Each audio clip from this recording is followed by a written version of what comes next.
Welcome back, everyone. I hope everybody is back in the room. I think people are joining us as we speak, which is great.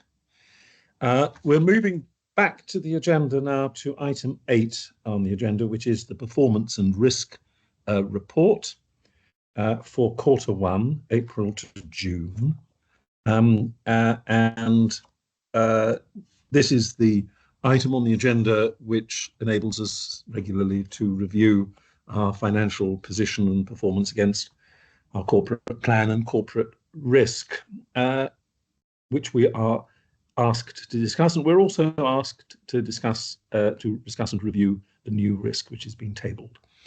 Now, I think that Tom is going to introduce this report, unless Helen, if Helen is there, you wanted to say anything in advance. No, sorry, my camera. I didn't realise my camera was off. No, straight to Tom. Thank you, David. Straight to Tom. Tom, over to you. All right, thank you, Chair. And look, before we begin, while this item is about our quarterly performance report, I just wanted to take this opportunity to personally apologise for any action or inaction of mine that has led to the issues raised and the hurt caused in the independent culture report. As a senior leader in this organisation, and to state my personal commitment to address the issues raised to the best of my abilities. As Chair says, this is our regular quarterly financial performance and risk report to Council. It gives an overview of our performance against our corporate plan's priority outcomes, including our achievements and recommendations to address any significant challenges. As a reminder for Council, the report primarily covers priority outcomes 2 to 5 from our plan, as performance of priority outcome 1, which is the progress, fitness to practice referrals in a safe and timely way, will be covered in the FTP casework progression report, which follows this item. I'm assuming the paper's been read, but I will highlight some points from the paper covering some overall context for our plan today, our current financial position, and the progress against our priority outcomes at a summary level. I won't be commenting directly on the risk analysis today, but would mention that Executive will be reviewing all the risk scores at its meeting on the 30th of this month. So as we've already discussed, we commissioned an independent culture review after serious concerns were raised about the NMC's culture. In anticipation of the findings and recommendations, Executive Board agreed further adjustments to our corporate plan. Where possible, activities were slowed down or postponed to allow greater organisational capacity to reflect on the report and support those affected. We have already discussed our commitment and our approach to deliver on the recommendations in this report. A key challenge for us is the timing and sequencing of implementation so we can meaningfully engage colleagues in the programme of culture change and continue to manage performance and risk against the 5 priority outcomes in our corporate plan. We are proposing, as mentioned earlier, a further prioritisation exercise to take place over August to ensure we have sufficient resources in the right place to manage this. A few words then on our financial position. Our financial position after the first quarter of the financial year remains secure, with free reserves of nearly £40 million and with cash and investments totaling over £94 million. The overall net position before movement on our investment shows a deficit of £2 million, below the £3.9 million budgeted deficit, largely due to some slippage and underspend on our core regulatory activities. We are still committed to the continued investment in fitness to practice that we set out in our budget in March this year, as previously discussed, and which is being supported from our free reserves and through diverting expenditure from other areas. Looking ahead, there are some potential issues for our budget both this year and next. These reflect some reduction in income from overseas applications compared to budgeted expectations, and the need to invest further as we respond to the culture review and to address issues we've found in education quality assurance. But overall, we believe our current position is secure. Turning then to the corporate plan, we've made progress against all 5 of our priority outcomes in the plan, but the culture report has underlined the need for us to go further and faster, particularly on outcomes 1, 2, and 3. Our forecast of delivery for the year end remains at amber, as we need to manage competing pressures on our resources to maintain day-to-day delivery, alongside innovating and introducing improvements. A priority exercise is proposed to ensure we have sufficient resources in the right places to drive change and manage performance and risk, as already discussed. So moving to outcome number 1, which is progress to fitness practice decisions in a timely, sustainable way. We've already said that the independent culture report is clear about the link between regulatory performance and our organisational culture. As mentioned before, we will consider our FTP plan in light of the culture review recommendations, but the plan was designed to be agile and to adapt to changing circumstances, including the outcome of the review of our culture. Following the revised date of publish the People and Culture report, the timeline for the Omumbala investigations to conclude has shifted, as we've mentioned. Ijoma wishes to engage with individuals on specific cases in September this year, and at present we understand that the report will be shared with the NMC in November 2024, with a publication date still to be determined. On to outcome 2, which is around building an inclusive, high performance and learning culture. While many of our activities have achieved their milestones and deliverables in the last quarter, and many of our indicators are tracking positively, there is significantly more work to do following the publication of the report. This is the reason for the red rating.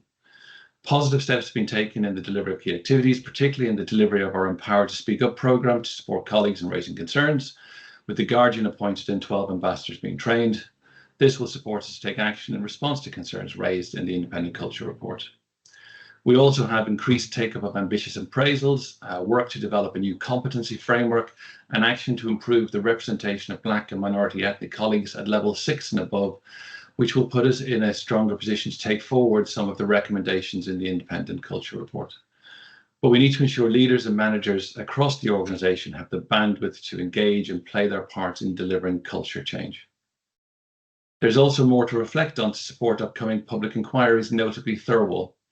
Our reflections will need to take account of the Culture Report and, where possible, the findings from Omumbala's independent investigations.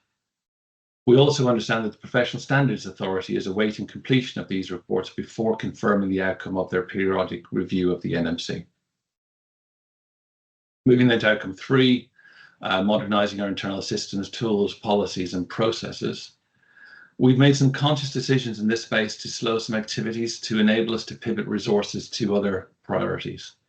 We continue to manage significant risk around safeguarding, and we are likely to see further reprioritisation having an impact on the scheduling of other activities in this area. Overall activity is tracking well, considering the volume of work, particularly in the IT space, with some delays. Due to our context and competing priorities, these delays are currently tolerable, but will be checked on an ongoing basis to ensure that these delays do not impact and hinder realising the benefits of our interdependent work. Data is one of these areas that I'd like to call out. Data is central to driving improvements in other core regulatory functions, but while the team is under pressure currently responding to information requests following the review, they have limited capacity at the moment to drive forward some elements of the data vision that will create positive change. We are looking to address that as we speak. As highlighted in the Culture Report, our safeguarding responsibilities are a core area for improvement. In Q1, we launched the Safeguarding Board and produced an updated project plan which focuses on setting up the governance structures. Other work also includes the audit of private life cases, development of safeguarding algorithms to support colleagues to identify and log safeguarding concerns, and changes to our Charity Commission reporting process. As previously mentioned, safeguarding activity is an area for immediate action following the Culture Review, with critical deliverables for Q2, including the review of our organisation-wide approach to safeguarding and the establishment of a safeguarding hub. Outcome 4 then is about the contribution to the workforce strategies and supporting professionals in the 4 nations. We've actually made some conscious decisions to slow activity in this area, given the competing priorities. We have, however, delivered on our annual registration data report in July this month, alongside our revalidation report and Leavers survey findings. I was going to ask Sarah to comment further on the annual registration report at this point. Okay, thanks very much, Tom. I'm very happy to do so. The key headlines really from the annual data report are as follows. So we've got more nurses. The report shows that we have more nurses, midwives and nursing associates on the NMC register than ever. That's 826,418, and that's an increase of 4.8% compared to the same period last year. And this is positive news as professionals face the rising demand for health and social care services, caring for people's increasingly complex and changing needs and the daily workforce pressures. Now, this growth is due in large part to the continuous rise in first-time joiners to the register. The number of UK and internationally educated joiners within the last year was almost equally split between 30,363 and 29,628 respectively.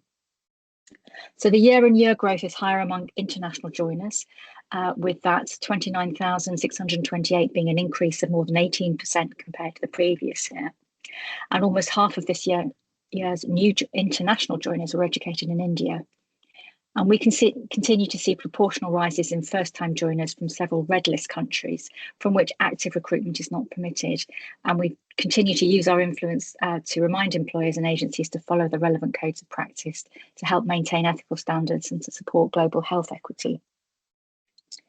Continued growth in international professionals together with an ethnically diverse cohort of UK joiners means that the good news that the profile of the register continues to change. Professionals from Black and minority ethnic backgrounds now make up nearly a third of the register. We've also, alongside our registration report, we've also published our leavers survey, which has some positives and also some negatives. We've seen a slight decrease in leavers as a proportion of the register. However, data highlights that 1/5 of the nurses, midwives and nursing associates who left the register over the last 12 months did so within the first 10 years of joining their chosen profession. And retirement remains the top reason for leaving, but professionals also cited poor health, both physical and mental, and burnout as the most common factors. Staffing issues, concerns for quality of care and lack of colleague support were more common secondary drivers, particularly for midwives. Compared to nurses, midwives are also less likely to recommend nursing or midwifery as a career path. And we're committed to working with our partners across the sector to provide professionals with the support they need to carry out their essential roles. It's clearly very important that we try and make sure that we can support and retain people.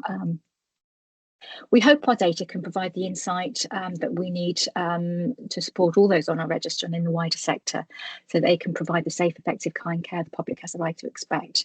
And obviously the report is now, a detailed report can be found on our website. Thank you, Tom. Thanks, Sarah. So the final area I'd like to highlight is priority outcome 5, so strengthening the integrity of the register. We've made good progress in strengthening our international registration processes. This includes the drafting of our fraud policy to incorporate the learnings from recent instances by computer-based testing, our evaluation of English language testing requirements, and the implementation of the recommendations from our recent internal audit. However, in Annex 2, you will have seen we are reporting a high number of concerns being managed by the Education Quality Assurance team compared to the number of approved education institutions and education programs. The team are working with individual AEIs to develop action plans to address concerns in line with our published QA process. The team are also analysing the high volume of information received following the exceptional mandatory reporting request we sent to AEIs in April this year. We are developing an overarching plan to address the risks and issues in this area. The aim is to provide a supportive service to collaborate with AEIs who require improvements to address any concerns raised. It is likely that some additional operational resources will be required in the short term and potentially some further resource thereafter. So looking forward, implementation of the Independent Culture Report's recommendations will require some difficult decisions for us to be made to pause or slow down some of our pre-planned activities. We will engage with stakeholders and colleagues on any necessary changes and hope that they will understand our reasons for doing so. Decisions may impact immediate work, but will be made to support long-term improvements for people at or in contact with the NMC and the realisation of our priority outcomes. Any substantial adjustments to the corporate plan will be, of course, reported to Council. I'd welcome any questions or comments from Council at this point. Tom and Sarah, thank you very much indeed for that comprehensive introduction of the paper which Council have read. These regular quarterly reviews are crucial for us not only to reflect on our performance and risk, but also in the wider context which we've been discussing for this morning, in this morning's session on the Independent People and Culture Review. So I'd like to take a round of comments and questions from members of Council. We have half an hour for this item on the agenda, which means we have about 15 or so minutes remaining. So can I ask council colleagues who are going to ask questions or comment, please to do so as concisely as possible so that we can get as many comments in on the performance and risk report. I'm just waiting for all the hands to go up, and then I'm going to close the list, if I may. I'm sorry to be a rather dogmatic chair, but we do need to keep to time this afternoon. Right, we've got 8. We're going to call it a day at 8, and we'll start, can't read my screen, with Sue. Thank you, Chair. Thank you, Tom and Sarah. 3 points from me. On the priority outcome around the high performance learning culture, I noticed that the progress on the EDI plan is showing as amber. In my opinion, on the evidence presented in the independent culture review and otherwise on racism and other discriminations, that this is overly generous and that this appears to be on red. I think what I want to say is that what really matters, as we've discussed earlier and colleagues have brought out in the discussion, is that we need the actions to have an impact on the ground within the organisation and in practice. So I just ask you to reflect on that rating. Secondly, on the learning culture, which we've talked about, so important to our continuous improvement, psychological safety going forward. I know that the new system, Log and Learn, is particularly pivotal to our response. So I wondered, is it on track for delivery in October? And then finally, given the in-year events, will the financial strategy for the council be coming back relatively soon? Because I believe it's needed. Thank you. Thank you very much, Sue, and thank you for relating this item so clearly to the last one. Claire. Tom, you make the link very clearly in priority 1 about regulatory performance and organisational culture, and the very pressure that we have created inevitably that has sadly led to some of the behaviours that we're determined to expunge. So 3 points about that. Do we know what a reasonable caseload is for a case officer? Have we done that analysis to satisfy ourselves that we are not unnecessarily overburdening our people with big caseloads that then mean that perhaps a further risk would be an unintended consequences arising from the KPIs that we've set in good faith in terms of 8 weeks for screening? But if you're watching the clock, could there be a risk that quality is the enemy then, or is the loser in terms of managing that time frame?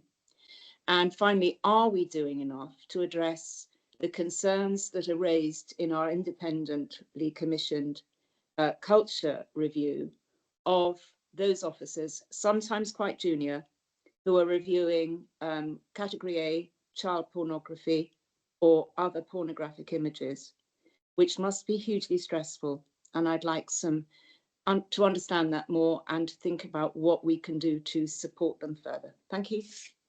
Thank you very much, Claire. The next is Eileen, and then Anna.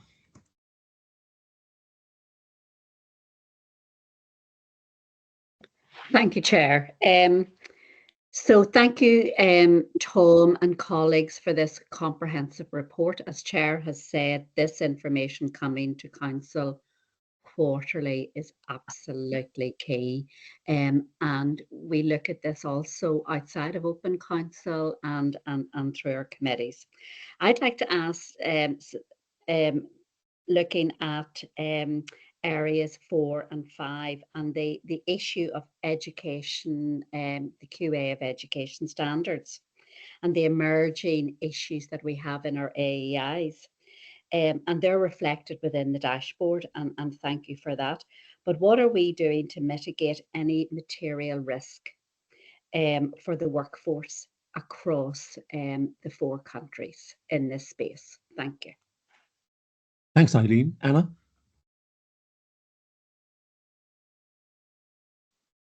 Thank you for a very thorough and clear report, Tom. I'm going to make a number of points. I suspect you are completely on top of them, but I did feel it was important to make them.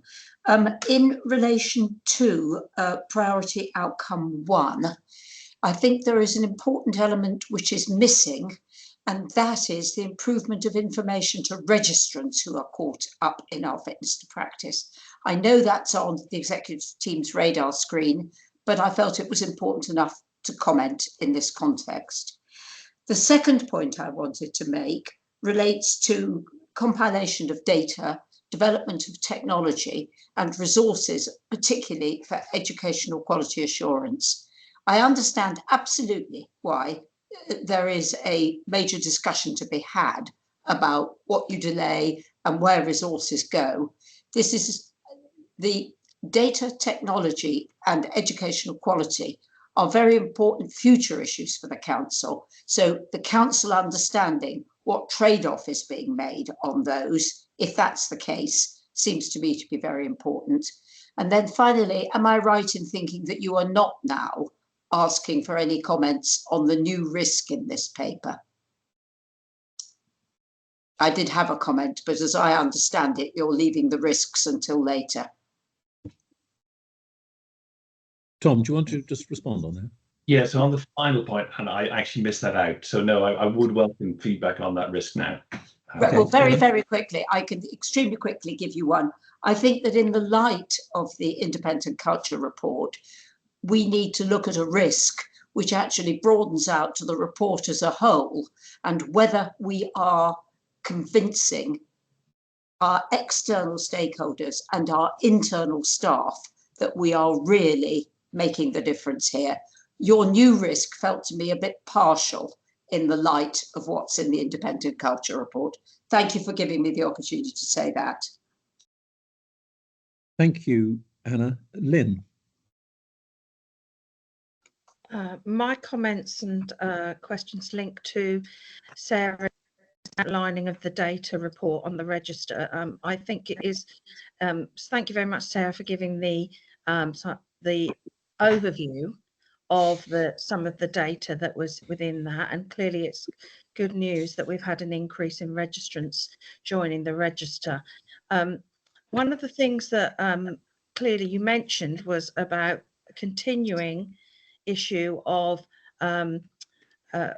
people joining the register from red list countries where we ethically should be not recruiting from. And I wondered what action we were taking to make sure that employers and agencies were aware of this trend. We raised it last time in the data report, and it continues to be an issue.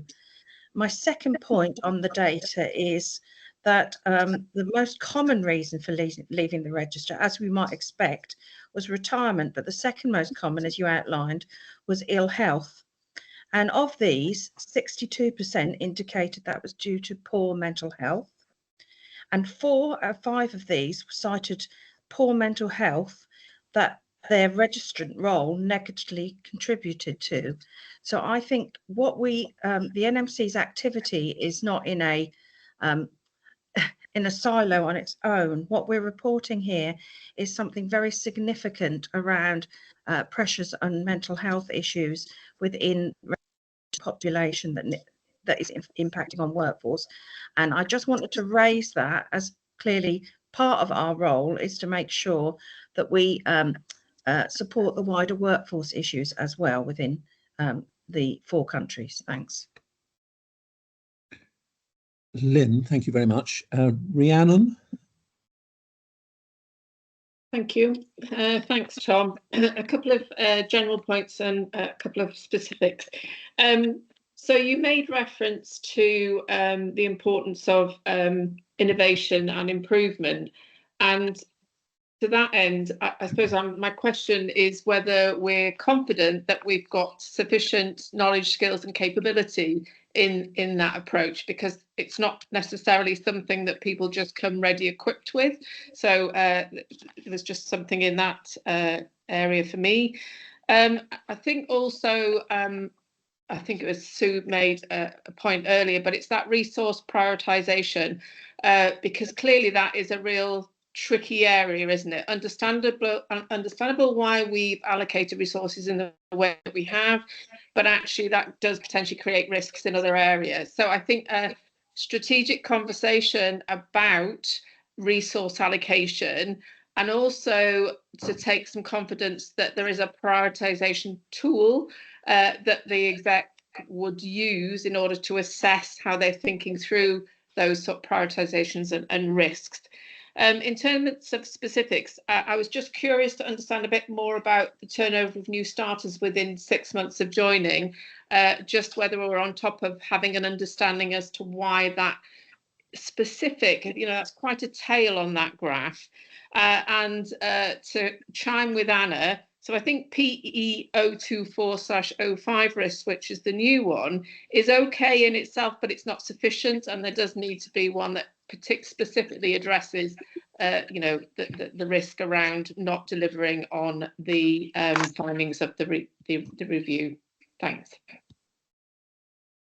Thank you very much, Rhiannon. Lindsay and then Flo, and then I'm going to go back to Tom and colleagues.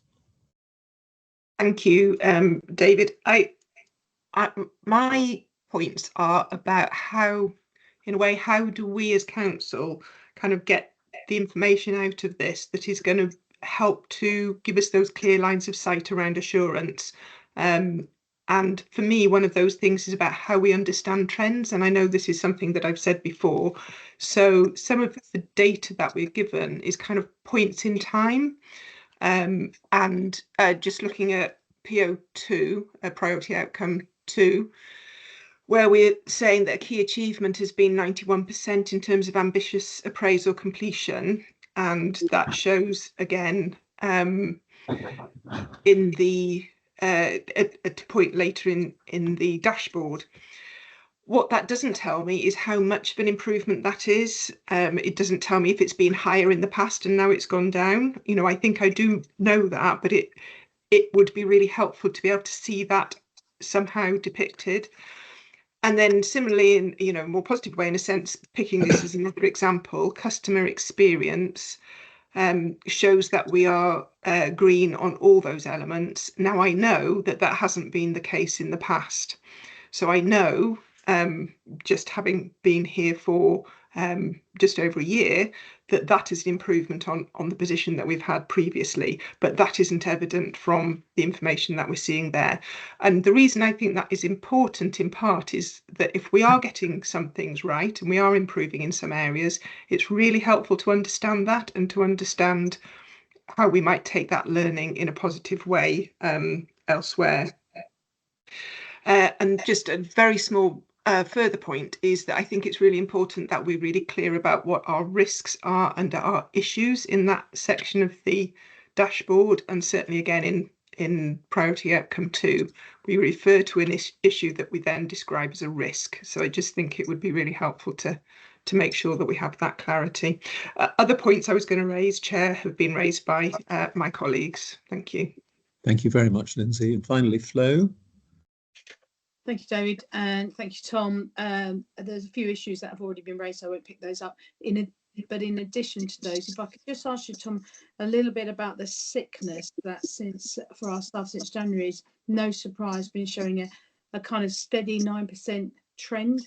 Now we know from the narrative that seems to be related mostly to stress, anxiety and depression, so unfortunately correlates with some of the stories that we've been hearing.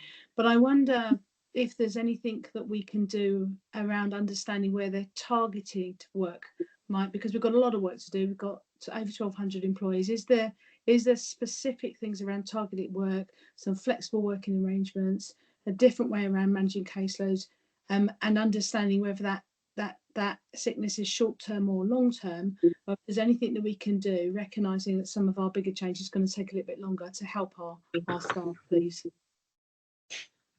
Flo, thank you very much. And finally, Nadine, and then I'm going back to Tom to respond. Nadine.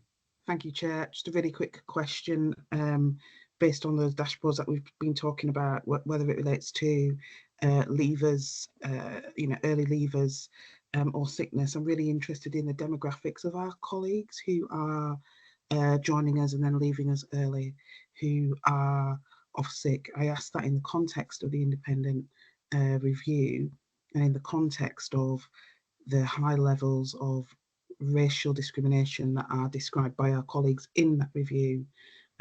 So I am interested in it from a racial perspective. I am also interested in it from a general diversity perspective as well.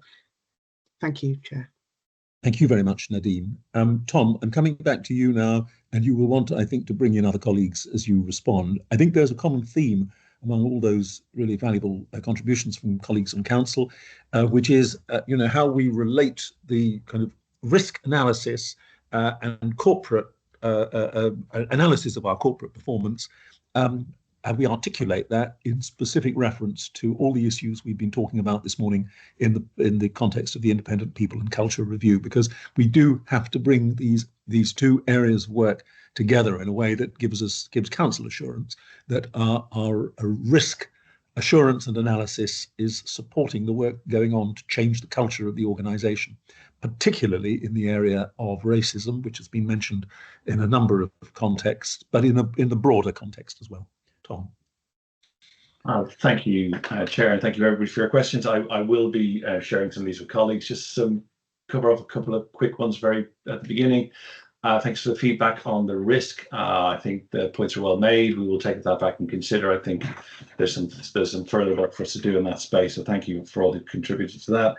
And Lindsay, just a very quick point on trends and trending. Yes, obviously, I understand the point. We will go think about how we can represent those things differently, so it makes it easier to see how we're trending, both positively and maybe not positively in areas. So I think we can consider how we do that going forward. Sue, you asked some questions around high-performing learning culture. I was going to ask Lisanne if she could to comment on some of your questions, and I think that ties into some of the other questions we have as well from other colleagues.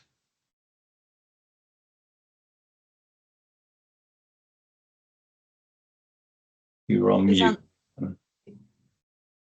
Probably sorting out their unmute button. Lisanne, you okay to come in? Tom, why don't you carry on while they just sort out whatever technical issue they've got? I think there's a few other questions there too.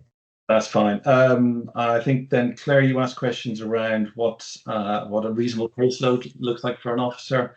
Are we doing enough to support them? I think, Leslie, I might call on you to help with that answer, and maybe Sam as well for some of that too. So Leslie is in the same room as Lisanne, so may have the same technical problems, Tom. Let's try again. Any others that we can answer? It's always really good when the person responsible for IT is having technical problems when he's presenting. Sorry. Where did we go through? Do you hear us now? We can. Lisanne, yeah. So shall I go back and shall I pick up on Sue Whelan Tracy's comment on the EDI plan and then go to I think Rhiannon and then Flo, just to cover off those points. Tom, is that helpful? So on the EDI plan, Sue, I agree, it's tricky. I think what we were trying to reflect, and you're right, is it's the tension between deliverables versus outcomes. So I think what we were trying to reflect is obviously the team have delivered a lot on a lot of, and we think it's important that council is cited on where we are delivering against our milestones. But obviously, as you say, in terms of the impact, in terms of people's lived experiences, we've clearly got a long way to go. And I think that's reflected in the top overall red rating that we put currently in terms of the overall people and culture, high performance learning culture outcome. And then on log and learn, I just wanted to say that that this is tight. The timescales for delivering this are tight, but I chaired a meeting of the project board on Friday and it is currently on track. So fingers crossed, we've got a big architectural design board sign off moment, I think actually happening at the same time as this meeting. So fingers crossed, I'll get positive news after that. Moving on, I think Rhiannon, you talked about the innovation and improvement and how we sort of build that in. And I think a lot of that is about how we build a culture that is receptive and open to challenge. And I think what is really positive is the sort of the offers that we've had this morning from colleagues in the chat to actually support us from across the sort of the healthcare sector. And I think what we need to do as we develop our implementation plan on the people and culture reviews, we need to think about how we harness some of that expertise to help us to drive innovation. I think the thing that I would caution against, though, is that we need to be careful about how we, a bit like with the implementation of recommendations, is how we sequence and approach that, because obviously the risk is if you have too much innovation all at once, it's disruptive and that can destabilize progress. So we need to have a way of both gathering the views and then testing some of them, and then being agile depending on which ones are bearing fruit and working, but adapt swiftly if those interventions are not working. And then on resource prioritization, Rhiannon, we have done quite a bit of work to refine our approach since we did our sort of first big exercise last October, and we mainly use it on the basis of risk. So I think there is more to do, and it would be good to maybe have a follow-up conversation just on how you've done it in the past, because I think we have been taking a risk-based approach in terms of how we prioritise our interventions, recognising our public protection role. Lindsay, and trend data, I think when we first did the ambitious appraisal check-in, we were looking at about 61%. So that is we are seeing an improvement, and I'd hope it would continue to improve, but we're going to keep pushing forward to drive that message home. And I'm grateful to colleagues who have been leading that in their teams. And I agree that we should be describing it as a risk. And you are right also about the corporate complaints and inquiries. We have seen an improvement there. But again, recognising that we are also seeing, unsurprisingly, an increase in complaints and inquiries off the back of the publication of the report. And so we're very mindful of keeping a watchful eye on resources in those areas to ensure we're able to continue to try to hit those KPIs. And then Flo, you talked about the sickness short-term and long-term, and I just wanted to give you a sense of the data for PR. So let me just get that up. So effectively in the sickness, the absence rate in PR is it's about 4.10%. And in terms of the short-term versus long-term, about 25% of that is short-term sickness and 75% is longer-term sickness.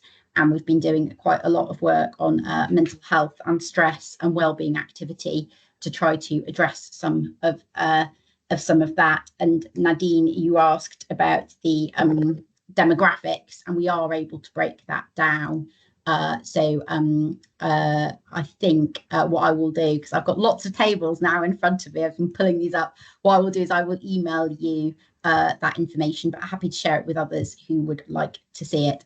I hope, Tom, I've covered off a lot of the points, but if I've missed anything, please do let me know.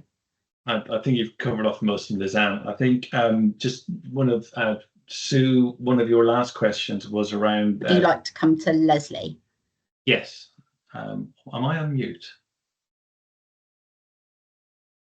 No, Tom, you're not. We can hear you loud and clear. I'm getting feedback on the line. So Leslie, could I come to you on the questions from Claire? It would be helpful. We can. So case officer workloads, Claire, I think, you've recently been and talked to some of the team, and I'm sure you've heard some feedback about case officer workloads.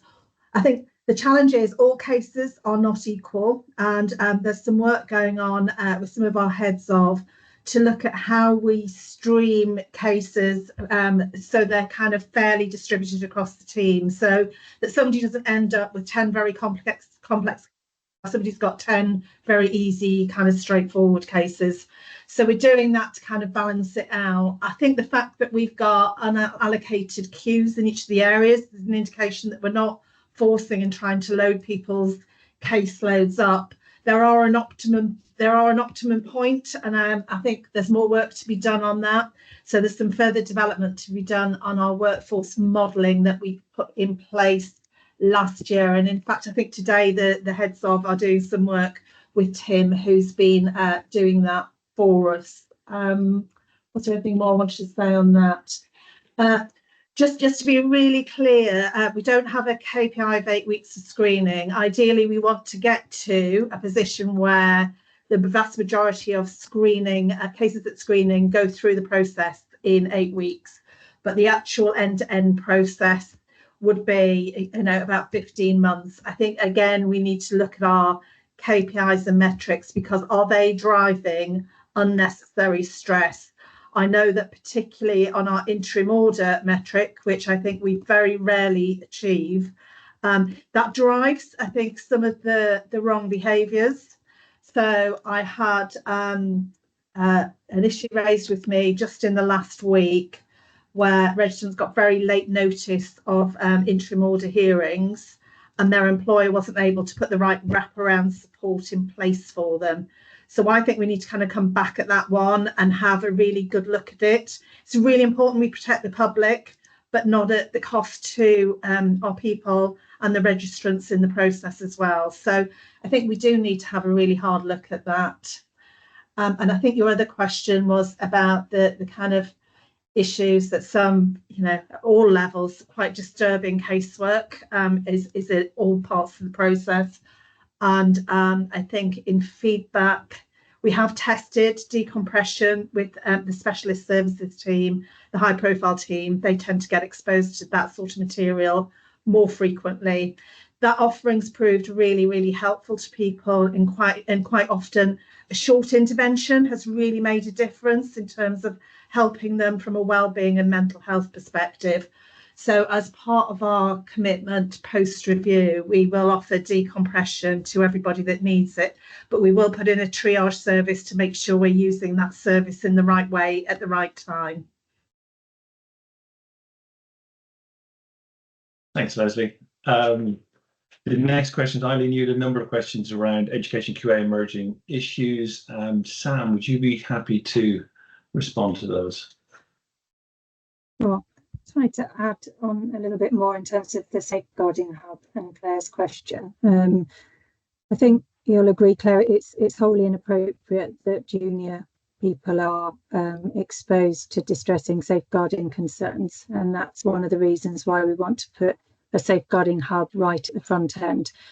Our audits show that around 20% of referrals have got some kind of safeguarding consideration for us, so it's really critical that we look at the right people in the right place at the right time is something that we've been talking about as execs, with the right skills, so multi-professional group of people to look at every single referral that comes in. We get around 20 to 30 referrals a day, so that's very manageable, that people with the right skills can review those. Really important that we keep our data secure as well, so that if there are any images or any other personal data issues with safeguarding around domestic violence, etc., that we need to consider that we've got real data security. So the hub, which we will be able to step up probably the first week in September robustly, having done some early audit work, will ensure that we've got the right people in the right place at the right time. We will need to do work across the rest of the process. That's part of Fitness to Practice Improvement Programme, looking at safeguarding and clinical knowledge across all of our process. And as Leslie says, there's decompression services available, but also safeguarding supervision akin to the statutory supervision that the NHSC safeguarding practitioners requiring to have as part of the contract. So just wanted to add that on as well. Let me come to education QA, and recognising there's still a large group of colleagues on the line, just to frame the issue that we have. So NMC, one of our statutory duties is to set standards for education and monitor those standards. For undergraduates, we have 98 academic institutions that are approved to deliver programmes, nearly 2,000 programmes with nearly 120,000 learners annually. This is quite different from the Canterbury Christchurch withdrawal, where we saw widespread issues around both proficiency and education standards. This is specifically around delivery of education standards, more specifically around use of satellite units, use of reflective practice, and miscounting of practice hours, simulated practice hours and the like. That came through as a theme through our Quality Assurance Board. And in response to that, we undertook a mandatory exception report request, April-May time, and those have all been returned now. They're undergoing analysis at the moment. I'm working really closely with both DH and NHSE, as well as Council of Deans for Health and colleagues on the line, Anne and Sam, to scenario plan in advance of that analysis being complete. As I say, really important, this isn't about proficiency, this is about education and standards.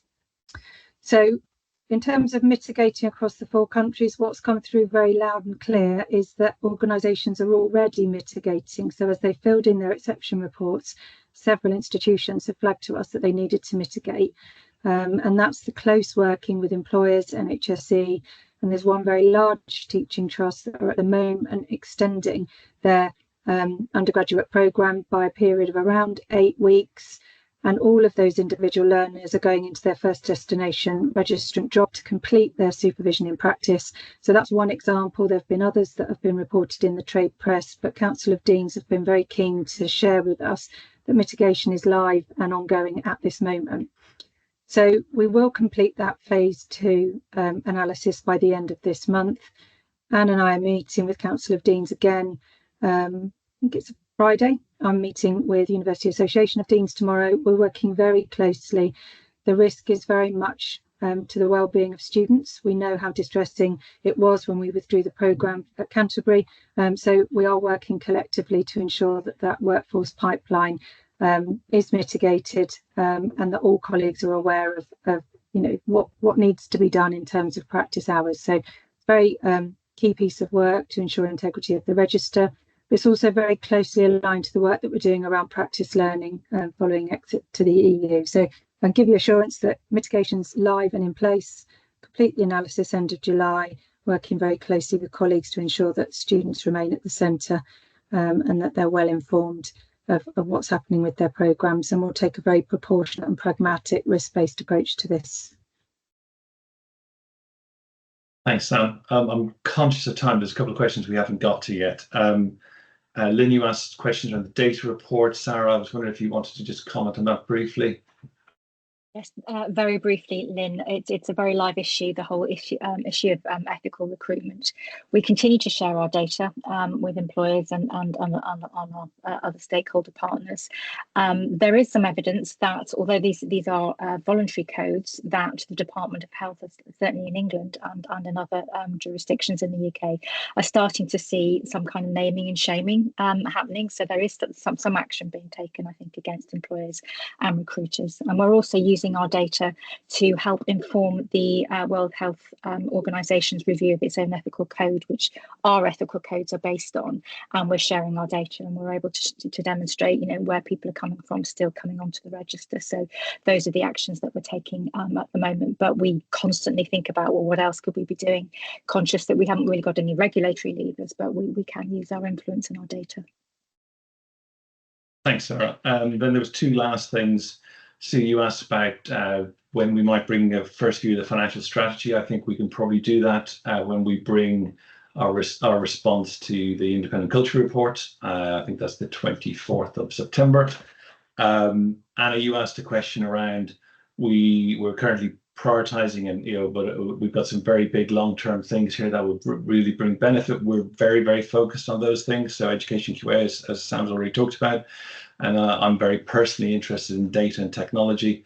And at the moment, we've not made trade-offs in that space. And I think we're going to, we as Lisanne said, we are going to be risk-based in terms of what when we look at this. But those are 2 things we're continuing to invest in. So I hope that assures you. I think we've probably covered everything there. I'm just looking to see that we miss anything in that from anybody. I think that's covered everything, but I know that Deborah wanted to ask a question and she can't at the moment, and Matt, I think, is going to answer it. Yes, thank you, Chair. Deborah has messaged she's unable to physically join the meeting at the moment, but she's asked, in relation to education QA, when do we anticipate submitting the serious incident report to the Charity Commission? And the answer to that is we hope to do that very shortly. I anticipate we're going to do that this week. We're just finalising the last of the data, and of course we are submitting that on a basis that we are still doing the analysis as Sam set out, and we will keep the Charity Commission updated as that work carries on. I don't know if you wanted to say anything else. I don't have anything to say from the chair unless anybody has any other comments to make. I thought that was a really valuable discussion on, a very detailed set of papers. And Tom, thank you very much to you and all colleagues for your detailed exposition of those points. Excuse me. I hope that we will be able, as we take our regular reviews of our performance and risk report, to continue to relate the details of our corporate performance as precisely as Council have, with colleagues' support, to this afternoon, to the work going on the Independent People and Culture Review.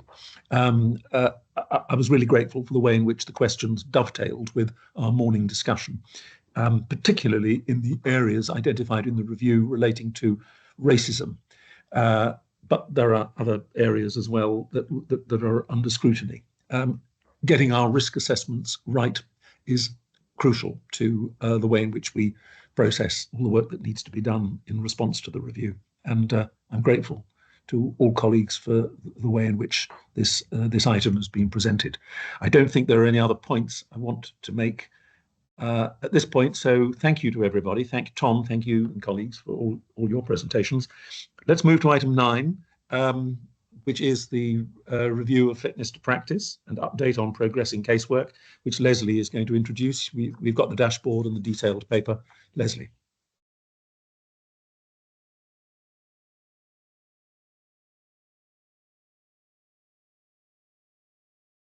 Leslie, we can't hear you at the moment.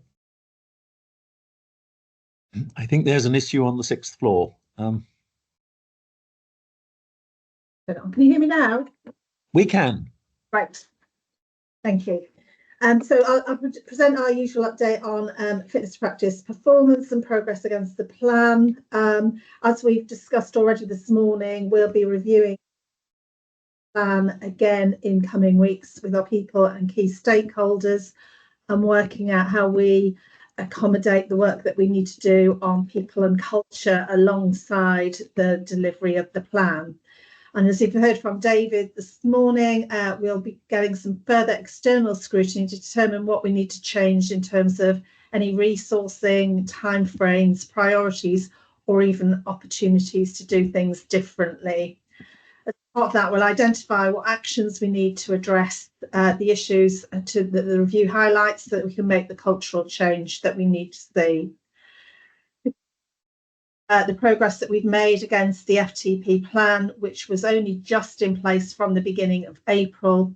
You can obviously read the headlines in the paper, which are grouped against 4 key outcome areas, which are timeliness and reduction of our oldest cases, improved quality and safety, person-centred and proportionate service, and finally some cost efficiencies in the longer term.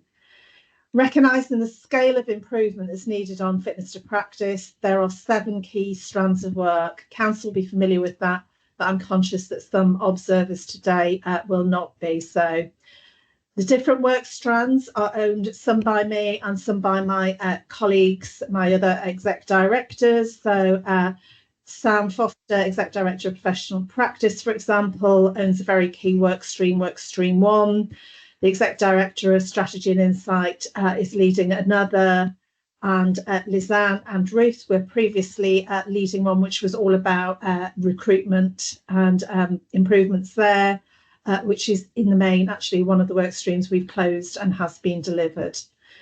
Across those 7 strands, there are 29 improvement work streams, which I think reflects the scale of change and improvement that's needed.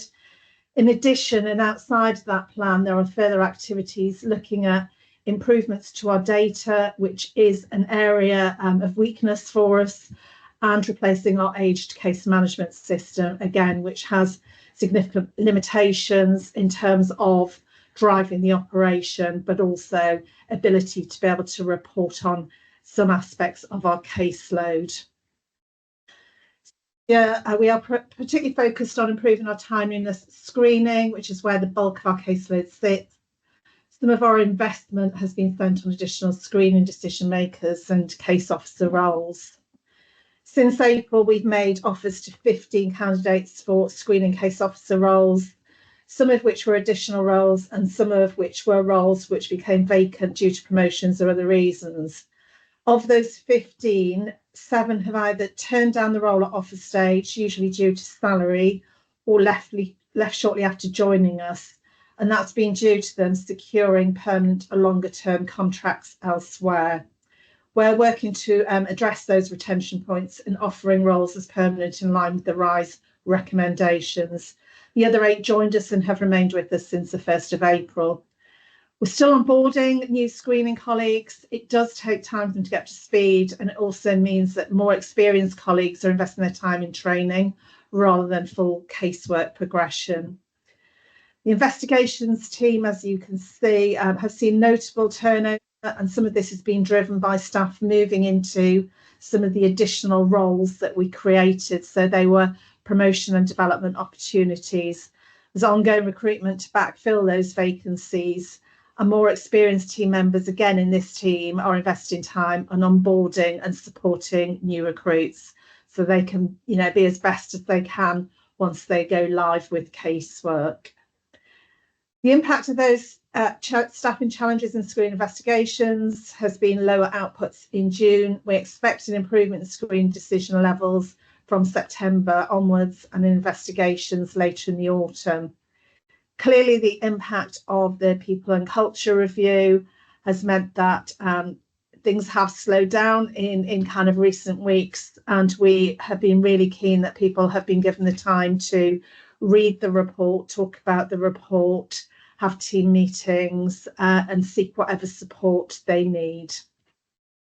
Referrals into screening remain high, 491 received in June, and as a result of higher than assumed inputs and lower than assumed output levels, the caseload was slightly up at 6059 cases at the 30th of June. We are seeing some progress on some fronts since the launch of the plan in April, so if I could just share a few of those. We've revised our approach to hearing coordinator recruitment. This has increased the volume and improved the calibre of applicants. Headcount is way ahead of our expectations, and actually since it's been in the time that I've been here, it's going to be 83% of target by the end of July and 94% by the end of September. And the team there have worked incredibly hard, I think, in terms of thinking about the onboarding journey and the support that people get when they arrive here. That can be kind of a really tough role and requires kind of a real mature approach and lots of support until they kind of get up and running.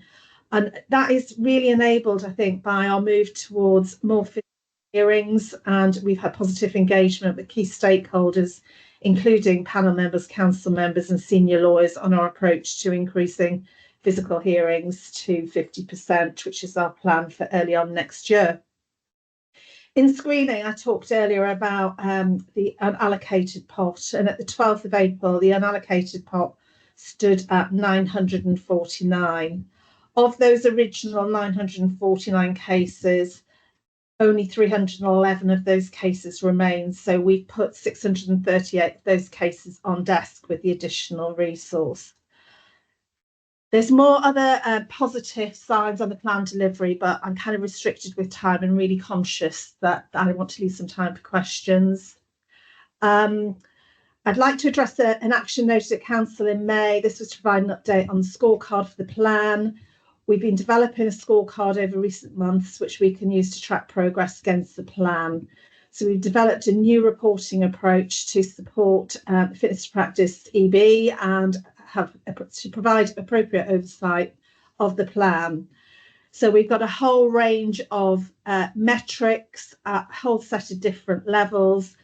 They're in the first place considering the 4 key outcome areas that I mentioned earlier, and there's a set of key performance metrics as well as an internal dashboard showing caseload timeliness and decision levels. Those 3 reports will enable us to understand the health of the FTP plan and whether we need to adjust that to meet our outcomes.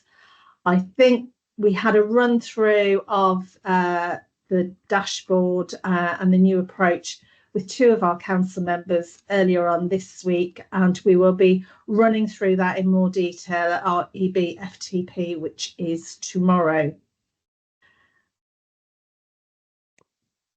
Leslie, thank you. Very, very comprehensive, and thank you for the paper. I'm going to take questions and comments from council colleagues. And again, as with the last item, I'd like to take one round of questions or commentary from colleagues and then come back to Leslie and colleagues for a response. If any questions, who would like to come forward? Sue, and could I ask other members of council please to put their hands up now or as quickly as possible so that I have a sense of how many questions we've got before I come back to Leslie, because I'd like to get a little bit of time kind of control over the conversation. We've got 4, I think. Sue, and then Mags, Lindsay and Flo. Yes, thank you for the report, Leslie, and for bringing to life both the strategic foundations that you're putting in place for FTP and tracking, and also the support for staff at this intense time. My question is around what good looks like in FTP, so the quality work stream. Having triangulated information from across the organisation, including observing EB FTP, sorry, that's Executive Board for Fitness to Practice. My sense is that a refreshed resourcing approach is needed for quality standards in fitness to practice, because the work there's more work to do than was envisaged, and it risks going out time-wise. So to achieve a safe reduction of casework much faster, quality standard work is absolutely critical. So I wondered if you could share any early views of what the agile plan for resourcing that will be. Thank you. Thank you very much, Sue. Mags, Lindsay, Flo.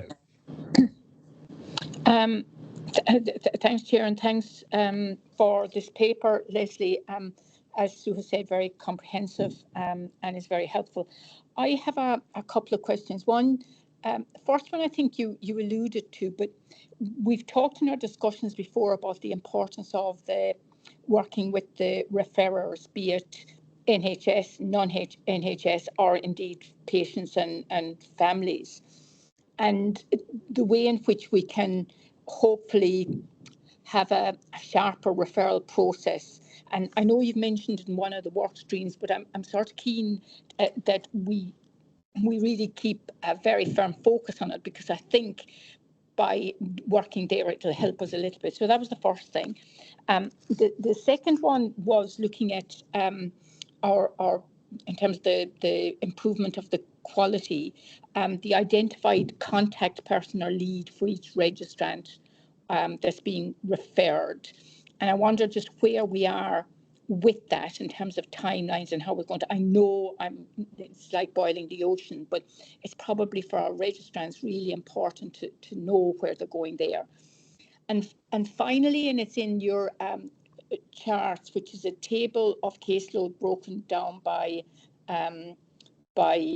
countries. And we mentioned each of the countries, and at the very end, we have no registrant PIN linked to the case. And what I'm not sure of there is, and it's nearly 35%. Does that mean that it's a team of nurses or whatever, so there's no specific one? Does that mean that we don't know the country that they're allocated to and linked with the PIN? Or does that mean that it may not be a registrant at all? And I know you've explained this before, but just I think for completeness for this, thank you. That's all, Chair. Thank you very much, Max. Lindsay, and then Flo. Thank you, Chair. One of the things I just wanted to do was to comment in as one of the council members who's an observer alongside Sue and Eileen at EBFTP, which is the mode of the Executive Board that looks at fitness to practice in detail. And just to say that the way in which we are engaged has been incredibly helpful, and the kind of exposure, if you like, that we've had to the development of the performance management approach and the framework, and part of the evolution of that has also been really helpful. And I think it would be picking up on your point, Leslie, I think thinking about how other council members are taken through that would be really useful, just to note that. I think one of the things that comes through as a bit of a theme from a number of the items we've discussed today is about how we keep track of changes that are needed in an agile way. Sue has mentioned this particular thing, area of quality assurance and quality standards, and just want to understand, are we doing all we can to understand the interdependencies of where something might not go off track completely, but is not going to deliver exactly when or how we thought it would, and how are we keeping track of those interdependencies about what impact that has elsewhere in the FTP improvement plan. Thanks, Leslie. Thank you, Lindsay. And finally, Flo, then back to Leslie. Thank you. Meg's raised the first question, which is the no registrant PIN element, just to understand a little bit more about that at least third that sits in that category would be great. And the second thing for me was, if I've heard correctly, Leslie, we are expecting to see a slight reduction in our ability to tackle some of these cases in the next 3 months as we deal with some of the other work, including understanding the implications of our independent culture review, as well as the recruitment and settling of individuals to do key roles. So I think I heard you say, and I just want to clarify that obviously we've seen that dip in June, but we expect that July and August with a resettlement in September. Could you just confirm that that's what we would expect to see as council members, please? Thank you. Thanks, Flo. Leslie, back to you. So, thank you, Sue. And Matthew, as you know, is leading the kind of quality work stream. And I know Sarah's on hand to support the answer to this. But actually, in support of you, Sarah, what I was going to cover off here is that we've been rethinking our deployment of our case management system. And I think originally our plan had been to do our new case management system an end-to-end delivery solution. And I think the work that we're doing, I don't think, actually I know, the work that we're doing at the moment is to have a look at whether there's an option to put everything onto the new case management system within screening. So at the minute we've got a hub that's dealing with member of the public referrals, but could we get everything in screening into the new CMS system? And could we get benefits of then having cases within CMS that improved our data intelligence at each of the stages? So we're just exploring that, and we'll be bringing that back to council, thinking around about that in September. That, I think, Sue, gives us an opportunity to really think about what good looks like by stage. So rather than, as you said, kind of boiling the ocean here, could we really look at how we optimise screening? And this ties in with some of the work that Sam's been talking about in terms of that early triage as well. So how can we really optimise everything where we've got the highest volume of cases? So I think there will be a slight repivot on the quality work stream anyway, which should be driven by this, because why would we look at quality assurance if we can do it as we build out each part of the case management system? So I think that's where I'd go to there, but I'll hand to Sarah, because I know she's had an update from Matthew in terms of resourcing all of this. Yes, thanks very much, Leslie. So obviously we know that this is a very important work stream, and we recognise and welcome the recommendation in the independent culture review that relates to this. In terms of what we've done so far, we've made some really good progress in assessing the quality management and assurance arrangements across fitness to practice, and there are already good quality processes in place across the teams. So we focused for now on identifying the opportunities to improve those, to bring a consistency of approach, beef up some areas and reduce duplication in others. And we're working closely with the heads in fitness to practice to deliver those immediate improvements between now and the end of the calendar year. And then what we're aiming to do, subject to the what Leslie's been saying, is to co-produce a new quality framework with the teams in the first quarter of 2025. And it's that co-production element, I think, that will help us sort of identify the appropriate resources and the way that any new quality framework should be resourced. And we recognise, though, saying that it's 2025 is later than originally expected, but we think it's very important that from the work that we've done already, that co-production is essential. That's going to be what makes it successful, and that reflects what the independent culture review has said. So, we will be keeping FTP EB really up to speed with the work, and I think there's going to be some more discussions in more detail at tomorrow's FTP EB. Thank you. And so just to add to what Sarah has said there, I think the piece of work that we talked about, getting some intelligence from registrants about what the process feels like, and I know you're a real champion of that sort of work. I think some of the feedback in phase one that Sam is overseeing will really help inform, particularly in the kind of screening stage.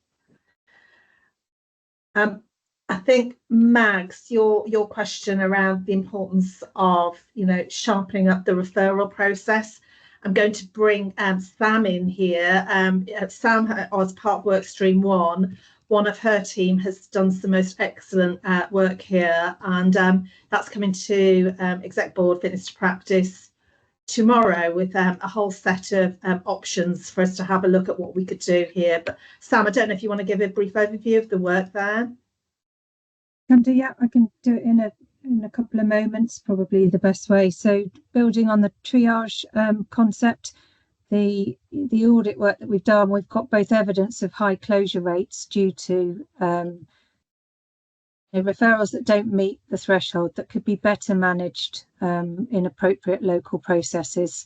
The cohorts really sit in patient safety, local workplace bullying and grievance processes,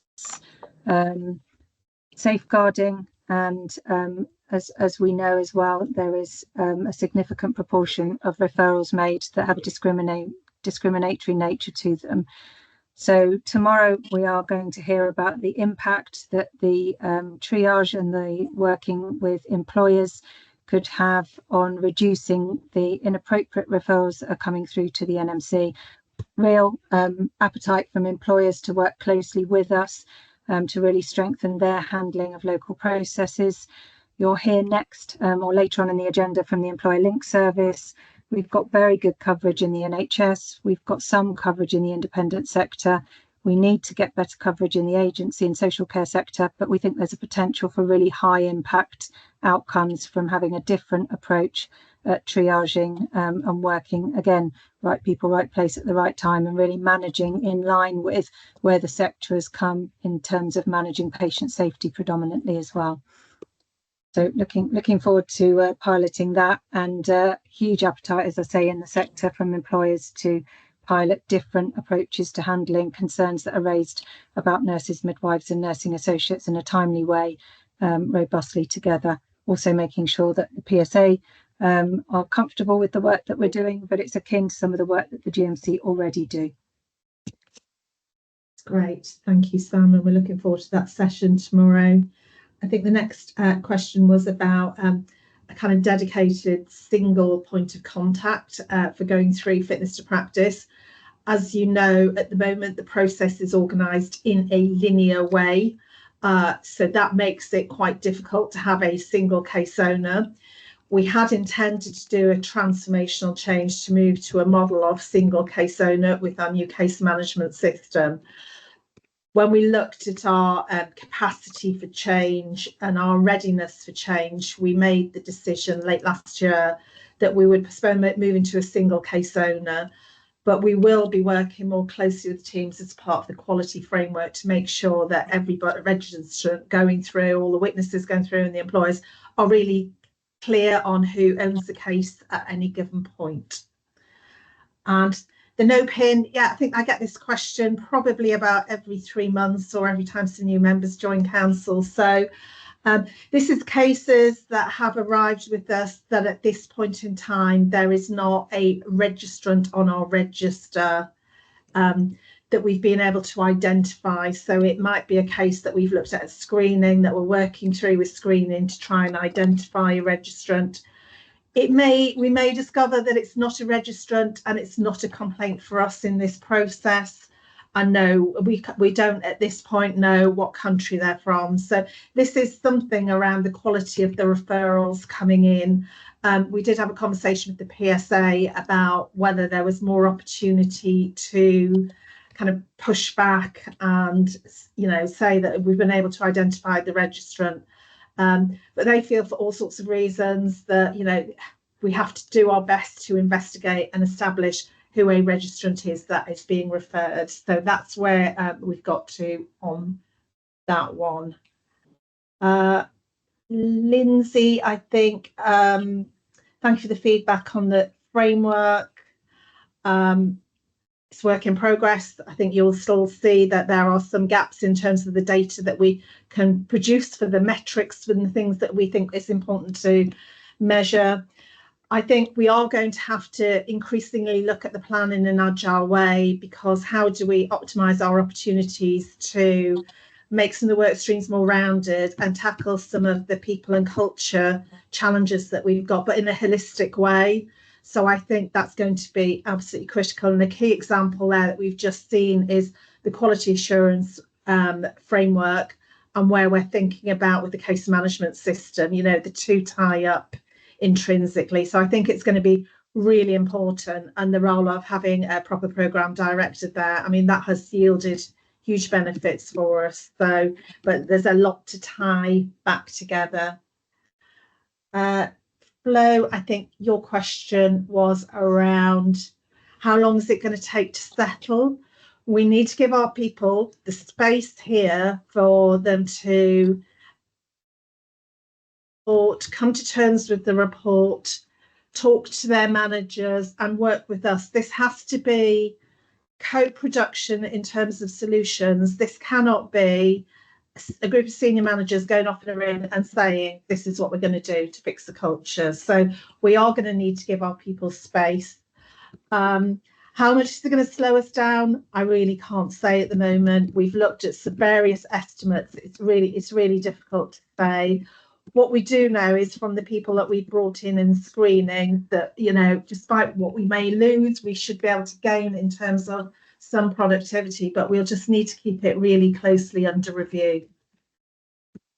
So I think I've answered all the questions, David. I think you have, Leslie. Thank you very much for that, and colleagues. We're grateful. Thank you, Council colleagues, for those questions. This is a subject we will revert to at our next meeting, as we always do, to review the progress on the caseload. But Leslie, thank you, and thank the teams working with you for all the work that's gone into the dashboard and the detailed report we've had this afternoon. We're going to move to item 10 now, which is the changes to valuation of English language. These are the changes we made to our English language requirements 2 years ago, and the paper considers whether any amendments are needed to these new requirements. It's requiring a decision of Council, and the recommendation is that we confirm that we continue with our current routes for demonstrating English language competence, including the updated requirements, which are in paragraph 48 of the report. Now, Matthew unfortunately can't be with us today, but Sarah, you're covering for him. We're very grateful.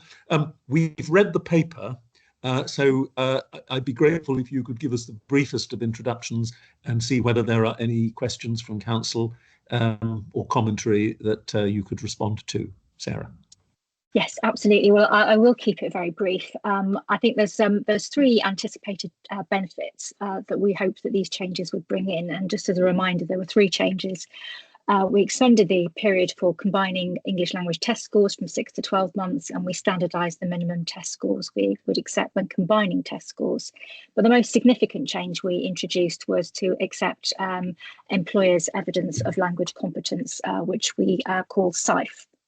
And our anticipated benefits were that we would enable better access to the register for qualified applicants, improve the experience of applicants joining the register, and reassure our stakeholders that our requirements are fair and proportionate.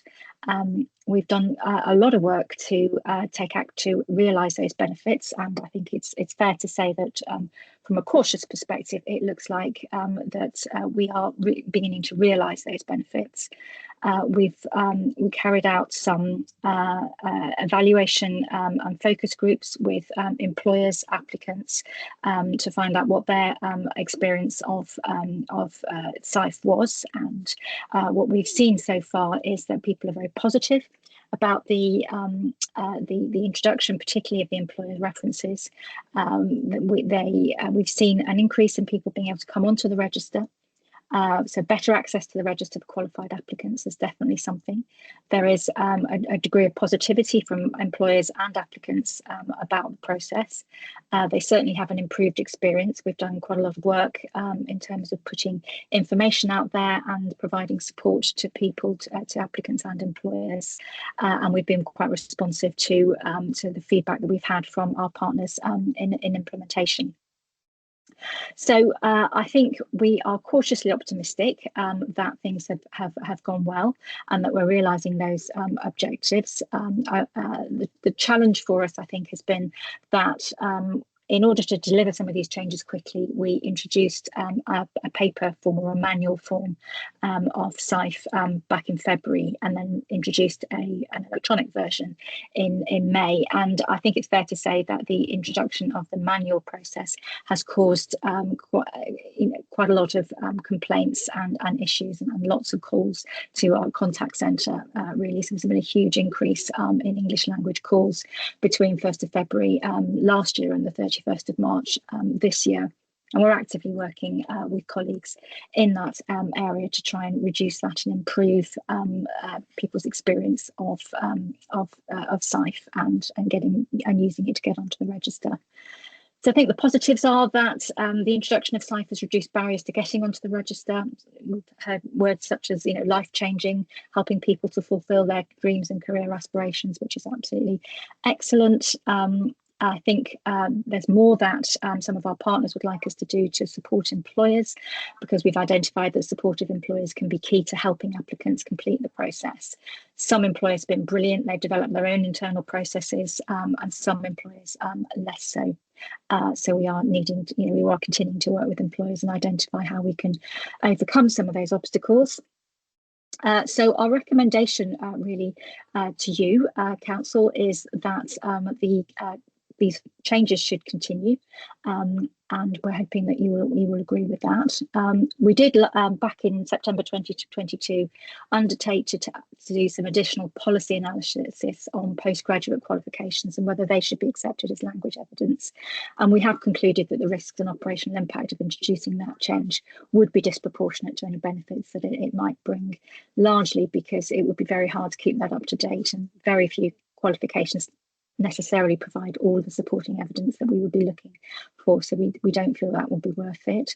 And the other piece that we did was to look again at our majority English speaking countries list. So that's the list of countries where we recognise that people are majority English speaking. So if you are agreeable, we'll continue to monitor the impact, and we will continue to do this as part of, strengthening the integrity of the register. But shall I stop there? Okay. Sorry. No, Sarah, that's really helpful. Very clear. Lots of nodding heads on my screen from members of council who I think found this a very persuasive paper, and we're really grateful for it. Does anybody have any questions or issues with which to, or points on which to take issue with the paper before I ask council to approve it? Lynn. Thank you very much, David, and also to Sarah for presenting it. I remember when this was brought to council, and I'm very pleased that we've now got an online version since May of an approach to employers putting in supporting information. I have heard from employers, but also people who have been through the process, that this has made a significant difference to the ability to join the register. in a robust manner, and I would fully support the continuation of it. But I do think it's important that we need to continue to monitor for the benefits, and that this becomes part of our overall quality performance reporting as well. There is an issue I know within social care that's outlined in the paper about the sometimes difficulty of getting signatories and counter signatories from NMC registrants, but I really robustly support the continuation of that requirement with SIF or SIF, or however you want to pronounce it. And I do understand the use of people wanting to use postgraduate qualifications taught in English, but I also would support that the complexity of that and the effort around that, if you have good employer information and the other test scores, seems to be a more robust and appropriate way for us to continue. It's just my comments. Thank you. Thank you very much, Lynn. Claire, and then Rhiannon. Then I'll come back to Sarah. Thank you for this paper. I've been following this closely, as has Lynn, and what a difference it's made, even if it's by a few thousand. That's a few thousand amazing nurses joining our register. But I share the concern you expressed that applicants working in social care and in agencies are experiencing barriers to their SIFE applications. And of course, we know from our own data that nurses working in both those sectors are more likely to be from global majority. So I note that we've set up an advisory group to support not those nurses individually, but to think about ways of influencing the care sector and the large agencies.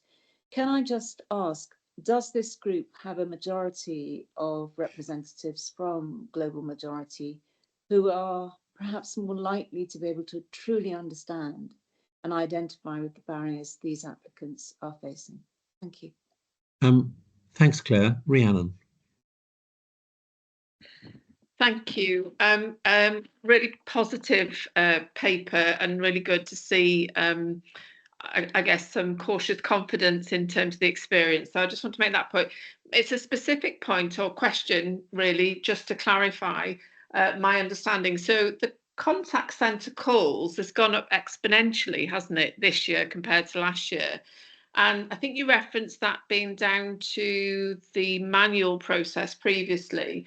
I just wanted to question whether that was the only kind of reason for the increase, because one can imagine that actually being able to get hold of somebody to discuss the issues through might be something in any event. So I wondered whether the call volume that is demonstrated in the paper at 21.3 is having a sort of impact on the ability to respond effectively in terms of, answering times to calls, because we've all been on those very long calls where we don't get answers, and it can be frustrating, can't it? So it was just clarification for my part. Thanks. Thank you so much, Rhiannon. Sarah, back to you to respond on those points before I ask Council to formally approve the recommendation. So with the implementation advisory group, we do have good representation from social care and also from registrants representing from global majority areas as well. So I think that's something that it seems that this is something we need to keep under review. But we are engaging with people who are working on the front line, and particularly Ajmal Pradeep and Dilla Davis, who were the people who originally raised the issue with us. So we're linking in very much with their group as well, but we will continue to keep that under review and make sure that it's as representative as possible. I think with the call volume, you're absolutely right, Rhiannon. It's not just down to the manual process. I think that there was a need for people to really hear from the horse's mouth that this was going to be okay, because they've been in the system for such a long time and they'd lost faith, if you like. I think the manual process made it worse, really, because it's very, very clunky, whereas the people who are using the automated process find it really straightforward. And now people are clearer, or employers are clearer about what evidence is required. I won't say they're sailing through, but they're going through quite quickly. So I think it continues to be now the manual system, as well as people feeling a lack of confidence. But that lack of confidence is now abating because they're seeing more and more people getting what they need. So I think if we can fix the manual system, we will fix the call volumes. Thank you very much, Sarah. Is Council happy to approve the recommendation, which is to confirm that we continue with our current routes for demonstrating English language competence, including our updated requirements as set out in para 48 of the report? Everybody is nodding. Sarah, thank you so much. Thank you to Matthew in his absence and everybody who contributed to this evaluated impact of our new requirements. We're really grateful. Thank you. That is approved. Item 11 is the Employer Link Service Annual Report, and we're joined by Sam Donoghue and PJ Mansell for this. Sam Foster, I think. Sam, are you going to introduce this, or is it Sam Donoghue? Yeah, very briefly. Can I Thank you. just check PJ's on the call? So this is our look back over the last 12 months, recognising that Council have requested that we're more formal in our annual report next year. I know that Sam will frame the objectives of the team. Team's evolved hugely since 2016 when it started with just 4 people. As I've said earlier, they do have a critical role in advising employers to refer when concerns do require referral. But as I previously mentioned, due to the high closure rate, we think that there's even more opportunity for us to work with employers and stakeholders to improve the quality of referrals, which will really stop registrants from suffering harm from waiting for protracted time periods in screening. So looking forward to bringing, as Leslie said, those options forward tomorrow for exec board discussion, but I'd like to hand over to Sam and PJ. There's a slide deck in there, but I think we're just going to talk so that we can give more opportunities for questions given time constraints. Thank you. Exactly, Sam. Thank you very much indeed, because we've read the slide deck with great interest. Sam, PJ, would you just like to give us a brief overview if you want to, or we could go straight to questions, whatever is easiest for you. Well, I'll just do a very brief overview, David, if I can. As you say, Sure. The slide deck, I think, has indicated the breadth and the impact of our work, some of it which is very visible and some of which is a kind of more silent impact, but an impact all the same. And thank you for the team who are often in quite a vulnerable position outside of the organisation supporting the NMC. So you will see from the slide deck, one of the core impacts of our work is about engagement and support with employers. And there's a continue of how we do this from the advice line, which has been the busiest year yet of the advice line, which we man 5 days a week and has a regulation advisor, an incredibly skilled regulation advisor answering calls. And through this, 43% of the calls this year, we have been able to advise not to refer and strengthen practice at source. So a really important part of our upstream regulation.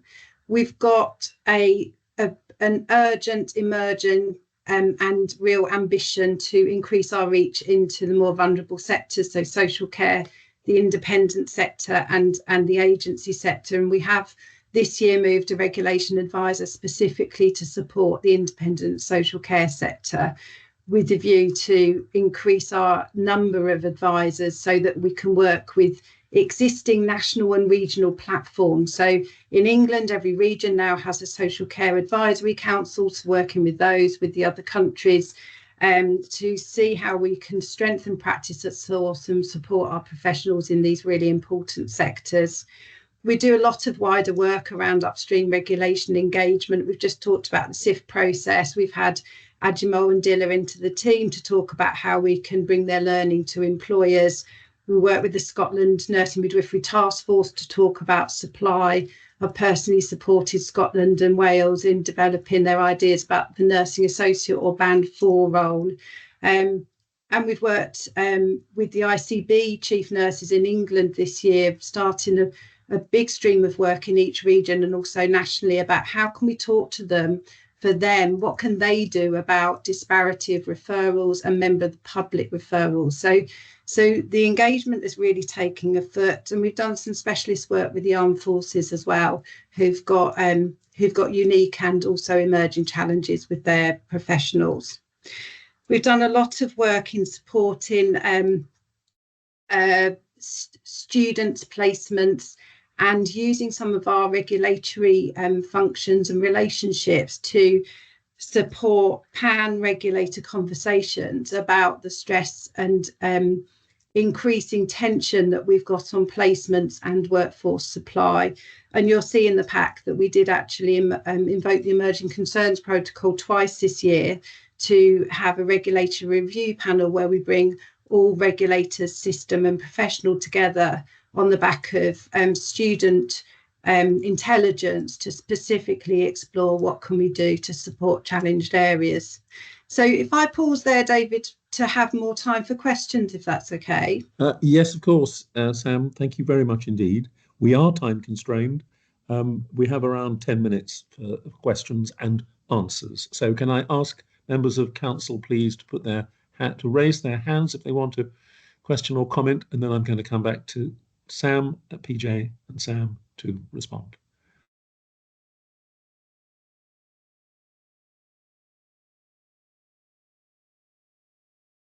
Flo and Anna, and we might have time for one or two more, but I'm going to keep it to 10 minutes, please. Flo. Many thanks. I think one of my colleagues raised earlier about the understandable movement of resources as we try to meet the needs. And I know that some of the team moved from the ELS service, which is kind of critical in terms of the role it plays. And we were just wondering whether that's settled. And is there anything else that needs to be done to make sure that that resource is sustainable to do that kind of really important critical role that only that ELS service can do? I also remember as an employer and a chief nurse, actually how important that lifeline was to make sure that we were kind of following due diligence and doing things in a helpful and reasonable and proportionate way. So I know that can make a big difference in terms of making sure the right sort of advice, support and referrals are made. Thanks, Sam. Thank you very much, Flo. Anna. Well, thank you very much for the report. And I know that the team recognise the council's concern that in future we have more information about what you've set out to achieve and how what you've achieved in the year against those objectives. I think that would be very helpful. But the point I wanted to raise myself that I found actually extremely interesting, we talk about the importance of influencing more generally with the information that we have as a regulator. And there are some issues about making sure that we don't do that now in such a way that we distract ourselves from the independent culture report. But I did find the report extremely powerful in its pulling together of emerging themes, which could then be fed back to employers, and your processes for doing that, both contact with ICB chief nurses and actually with trusts and with students to pick out early concerns. And it did seem to me that that could have a very beneficial effect on FTP cases and actually learning across the system. So I celebrated that and hope we can have more of that next year in terms of the outcomes you're aiming at and what you've achieved. Thank you, Anna. Matt, you had your hand up before I go to Rhiannon and Deborah. Thank you, Chair. It's just a comment from Deborah, who's again unable to ask in person, and it's linked to Anna's point, which was about when would it be possible for some of the quantitative performance information to be shared with council that supports the narrative that's given in the slides. Thank you. Thank you. I think Deborah is back online now, but thank you for conveying her question. Rhiannon? Yeah, thanks, Sam. And it's just in that point around the data doesn't include sufficiently detailed information currently, particularly around social care and domiciliary care providers. I just wondered if there was I'm imagining that's quite challenging, and I just wondered if there is a sense of a timeline in order to be able to kind of make improvements on that sort of data gathering. What's the plan, I suppose, is what I'm asking. Thanks. Thank you very much. Sam, back to you to respond. Yes, thank you. And PJ, do come in. I can't see you on the screen. I know you're on one of these. So Flo, in regard to resources, I'm very privileged. The team is made up of a very varied skill set, which also means that they're very useful to the organisation when the organisation's under challenge. So we have leaned in to support the fitness to practice improvement programmes. We've also supported education and quality assurance. However, we do need to keep an eye and keep our movement on the upstream work that the team is there to do. So with the support of Sam and Helen and colleagues, we will be submitting an ask again about more resource to develop the team. The GMC have a team 4 times our size with a much smaller register, but they have much fewer people coming through into the processes. So actually there's a lot of rationale for there. So resource, absolutely. We need to keep the combined skill set, but we also we need to make sure we're still working smart, Flo, in regards to, you had a very large NHS trust where we work with social care, and the smaller independent employers, we need to think differently about how we're working with them. And that's why we're trying to work on the platforms of the ICB or the National Forum as well to look at that engagement. For Anna, Deborah and Rhiannon, in regards to the objectives, we've prepared this report this year with a snapshot of what we do, but certainly we can work at how we can feed back to council in a clearer way so that you can see the objectives and how we perform against those objectives for you. Anna, there is such enthusiasm and appetite out there when we give them data and intelligence, especially intelligence and thematic intelligence back again to employers. They want to be hearing what we're seeing. And when we presented the data set around member of the public referrals and the disparity of referrals, they're really keen to see what they can do. So that it's fantastic, the response we've had, and I think we can make an impact there. In regards to Rhiannon, the social and domiciliary care, much more social care than domiciliary because of where registered nurses are deployed. I don't want to default ping this to Tom, but the whole data area is, we can only work with what we've got. At the moment, we're being asked on a regional basis to have a heat map of all referrals. We can't do that. We can't macro the data up to that level. People would like us to tell them much more about their referrals, about their workforce, about what's coming in and what's going out. And actually, the countries aren't the same. So when you look at Scotland and you look at some of their first source data, they have a much different data set to work with than, say, England. So we're acutely aware of people wanting more data and working with the other. So the social care have just released their workforce strategy. So working with people like Deborah Sturdy in England around what can we do. I work with social care Scotland. What can we do to support their data? But also we're trying to feed more intelligence back because we've seen a rise in modern slavery, in human trafficking. We're seeing a rise in other activities that aren't always involving our registrants, but are involving premises that support health and care provision. PJ, I don't know if there's anything you wanted to come back in with as well. I don't think so. Thank you, Sam. I think you covered everything. Thank you. Sam, thank you very much, PJ and Sam Foster. Thank you very much for this presentation. Really valuable information, which we welcome. I wish we could have a longer period for conversation about the work of ELS. I've said this in the past. I think ELS was one of the first presentations I remember when I became chair 3 years ago, and I think it is really important for council to have a regular opportunity to look at its work and how its work has an impact on all the other areas of our activity, not least the areas we've talked about this morning on the independent review. So thank you for the whole team for the report you've given us. I'm going to break for coffee now, tea, coffee, whatever your beverage of choices. We've got 15 minutes. It's now just coming up to 3:10. So could I ask everybody to be back, please, by 3:25 for the last items on the agenda, and then we will have our question and answer session, our second Q&A. 3:25, please. Welcome back, everybody. Item 12 on the agenda is for council decision. This is the proposed amendment to the risk framework. And council is being asked to approve the proposed changes to the risk management framework, which are contained in paragraph 7 of the report. I'm going to ask Tom to introduce this item. Thank you, Chair. I will be really brief on this paper. So the risk management framework is owned by council and underpins how we manage risk across the NMC.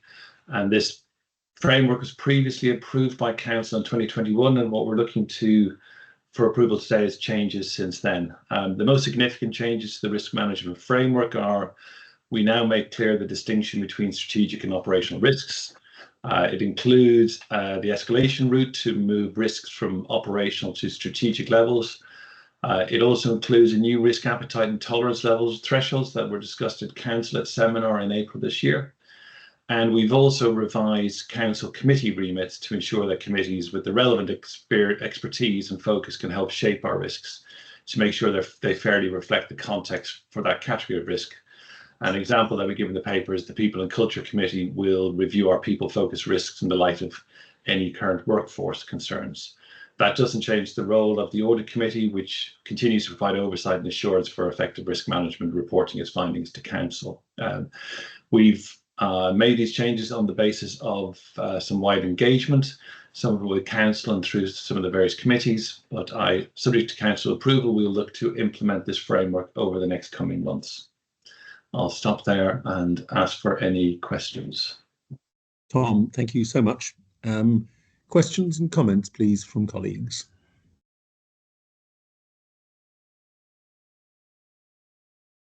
Rhiannon. Thanks, Tom. And obviously, I'm not been involved with the backstory of how this has come to pass, but it all looks very familiar.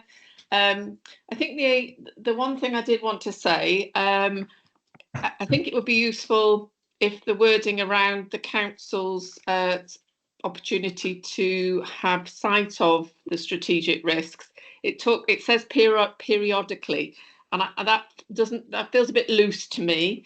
I think I really welcome the disaggregation of strategic risks and operational risks, and I think it's also to remind all of us that risk is dynamic, and therefore, although you're giving us a framework to work with, obviously we need to think of it in the context of dynamic approach. The one thing I did want to say in terms of building going forward, so not to impact on my support to approve today, but I think what is also useful is having a trajectory so we can understand how long it's going to take in the view and assessment of those involved in managing the risks. How long is it going to take to mitigate the risks? So we have a sense of whether the actions that are being identified to impact on the risks are having the desired impact. So I think risk trajectory is another element that one often sees in risk frameworks these days. So that's my bit of feedback. Thank you. Thank you very much, Rhiannon. Matt? Thank you, Chair. I've got some more comments from Deborah to share. So I'll just read them. Whilst this mentions, so the risk management framework proposal, whilst this mentions the audit committee as part of the strategic roles and responsibilities and its duties are inferred via para 5.4, this council committee with its specific delegated risk management responsibility does not show up anywhere else. For example, figure 1 could be identified within the key lines of defence for risk assurance and in providing scrutiny over strategic risks and evaluating the robustness of the system for mitigating operational risks.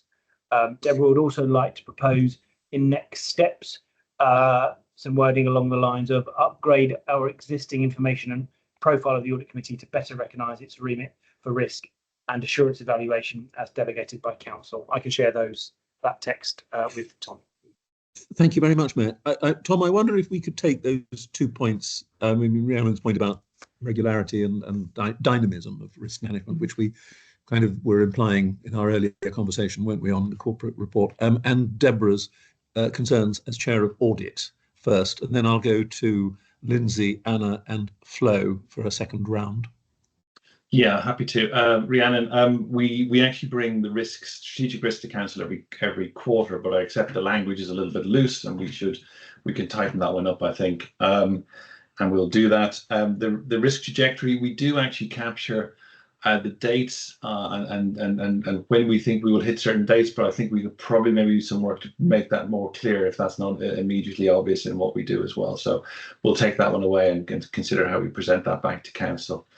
In terms of the comments from the Chair of Audit Committee, from Deborah, we actually, I think the Audit Committee is mentioned a little bit more often in there. It is actually in that one figure, but what we've focused on mostly in the document is on the operational processes rather than the governance piece, and we can probably do a little bit of work there to bring that out more strongly, and we're happy to go do that to recognise those things, because Audit Committee has an important role in this. I think that would be really helpful, Tom, if I can say, from the chair in supporting the chair of audit. I think some work on the governance side there would be valuable in the context of the general framework. Thank you. I've got Lindsay, Anna, and then Flo, and then I'll come back to Tom. Thank you, David. My first point follows on directly from that point that Deborah raised, and I think one of the things that I feel, and it might be in there, but it's not clear enough to me, is the role of Audit Committee in having that annual discussion around our risk maturity, and the way in which that then facilitates council to have some oversight of that and some input to that. I think that would be really important to do, because we have been on a journey, and that's one of the ways of being able to identify how far along that journey we are, but then also what some of the gaps might be, where some of the further work might lie. I did also wonder, under the section 6.5, applying risk appetite, 6.6.3, there's reference there to how several teams might be implementing different controls and processes to mitigate risk, and actually being giving some thought to how we understand that in terms of assurance mapping against the 3 lines of defence would be quite useful, because again, that's about when I've been kind of involved with understanding risk through and assurance around risk through that lens, it really helps to identify where there is over assurance almost, and where there needs to be some refocusing onto areas where there is too little. And just picking up on Rhiannon's point about the time frame that mitigations would be able to allow us to get to our target risk. I felt that and should have mentioned it when we looked at the strategic risk register, but actually very, very welcome that we now have sight of where we think the mitigations have got us to at this point, so the current kind of mitigated risk, and then the target risk, where there was reference to how long it was felt that it would take us to reach that. So that again is a very helpful development, and it feels like the journey is taking us in the right direction. So thank you, Tom, and your team for all the work. Thank you, Lindsay. Anna. Well, like others, I found this a very helpful paper to give thought to these important issues. I did find myself reading the paper in the light of the independent culture report, and asking myself whether I thought the risk processes in here would have spun off an earlier discussion. I actually came to 3 conclusions, Tom, which, if it was possible to reflect in the guidance, I would find very helpful. Like Deborah, I noticed that there is, in figure 1, there is a corporate level of oversight of risk, which didn't seem to me to mention the council. Secondly, I think somebody else has already highlighted this. the paper says that the council looks in open council once a year at the strategic risks, and I'm not sure that's enough given our past experience, but I certainly think it's worth making it clear that we do look at it in private session as well. But I personally would think looking at strategic risks in open council twice a year would be the right thing to do. And the third for me lies around paragraph 9.6, which says somebody other than the risk owner can escalate a risk. But then it says it goes back to the risk owner who decides what they're going to do about that. And I actually wondered whether we needed something a bit more open-ended, though I can see this is difficult to deliver. Sometimes risks are difficult to spot. And so a process that allows the emanation of a risk, which is discussed by the executive team, and if there's debate over it, might come to the council. What I'm looking for is a process which gives an early alert. So if I could leave that outcome with you rather than putting a process in there. Thanks, Anna. And Flo. Thanks to Anna and Tom. Actually, my second point was exactly that, which was the issue in relation to 9.6, 9.8, which is almost there. What happens when we're in that grey space? The exec team is already working in a very different way in terms of some of the risks which sit slightly outside some of their portfolios. So there will be, I think, greater level of involvement, which is not quite aligned in the way that we may well have operated in the past. So there does, I think, need to be a way to work out what happens if things aren't agreed, because it says that you go back to the owner, but it also says once agreed in 9.8, then this is what you do. But there's that grey bit in between, which is what if it's not agreed? So I agree with Anna. There's something about how do we help in that instance. And the second thing, which was linked to Rhiannon's comment about the periodical review of risk, was for me more relevant to less about the individual risk, more about climate change. What else is going on that might have an impact on the way that we're viewing this in the world?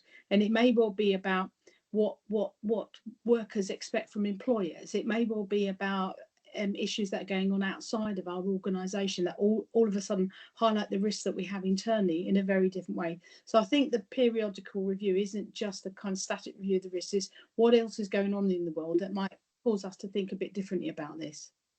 Thank you. Thanks, Flo. Tom, back to you. I'm assuming that none of these kind of suggestions for tweaking the text, if I can call it that, it's a little bit more than tweaking, will cause you difficulty, but did you want to respond on those points? No, I think there's been some very helpful suggestions around how we can improve some areas. So things that come to mind are, getting to grips with those grey areas. What if the process doesn't work as is? I think that's something we can give some good thought to. I think there's some thinking around the timings of bringing things to council and how we link these things maybe better to other things, because we do, for example, have this 6 monthly, I think it's around 6 monthly horizon scan that we bring from the strategy team, which gives us a context for some of these things. We might just want to think about how we connect some of those dots to make some of those things easier for council to see. And I do support the comments around how do we emphasize more the role of council and audit in this. We can make those changes. I think some of the challenges with this paper or with this document is just this is the summary of a lot of policy and process. So most of the points are captured, just maybe haven't been reflected in this framework, and we can do some work to do that, I think, to make that work. Anna has her hand still up, though. Anna's hand is up.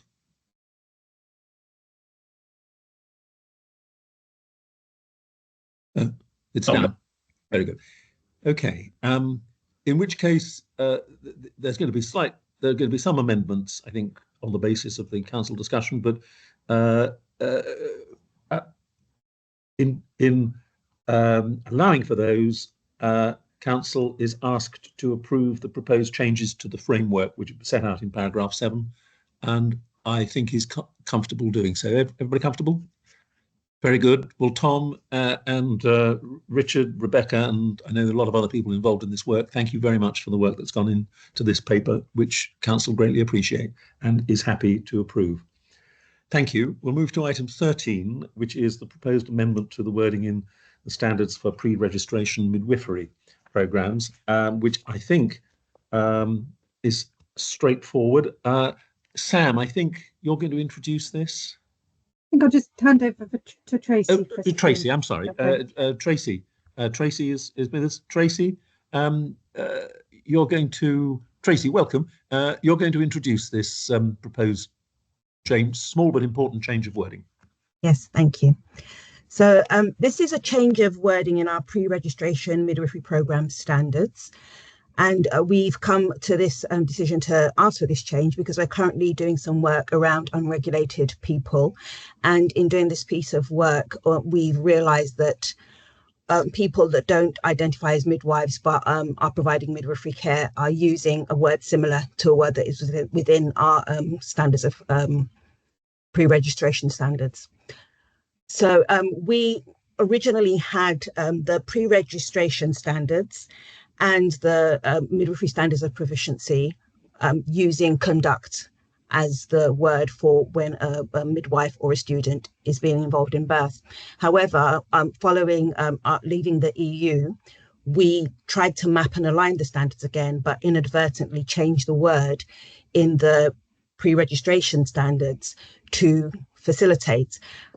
I say inadvertently, but this was more because we thought it was more inclusive language and was better and looked at the partnership of the woman and the person helping with the birth.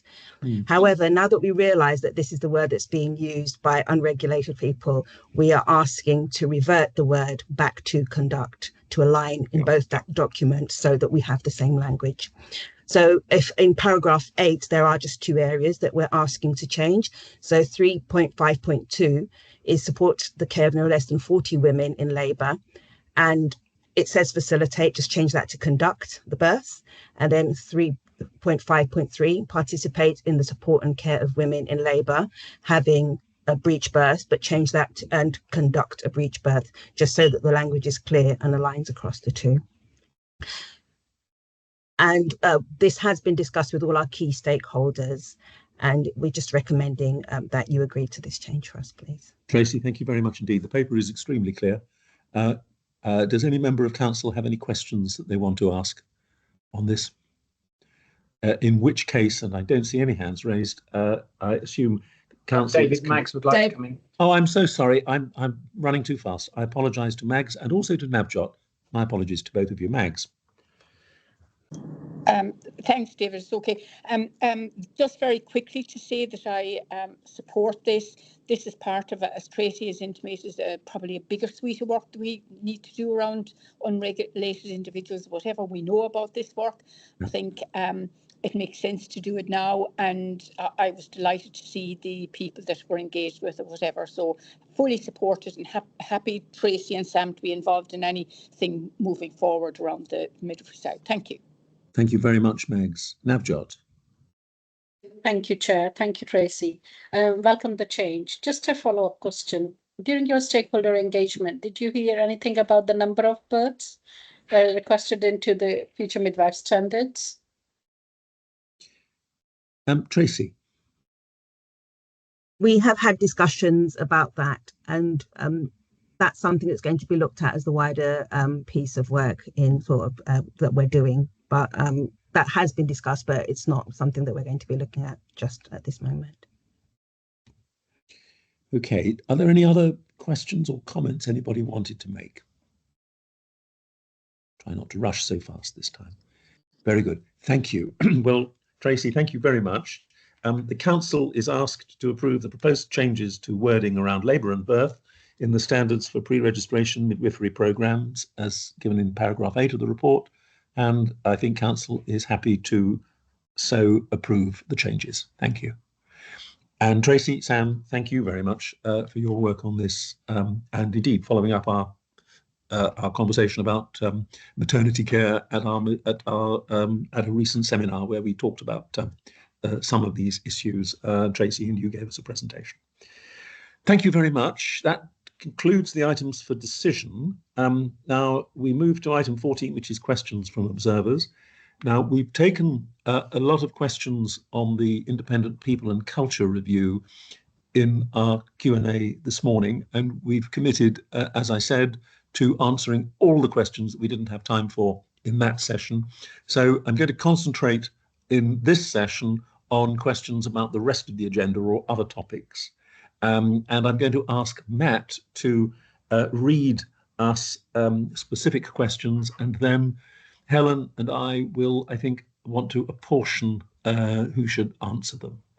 Matt, are you happy with that process? Yes, of course, Chair. So the first question is on page 55 of the pack. Is that telling me that the contact centre loses 1 in 7 or 8 calls on average? Straight to Leslie on that one, please. I think that's Leslie, isn't it? Yeah.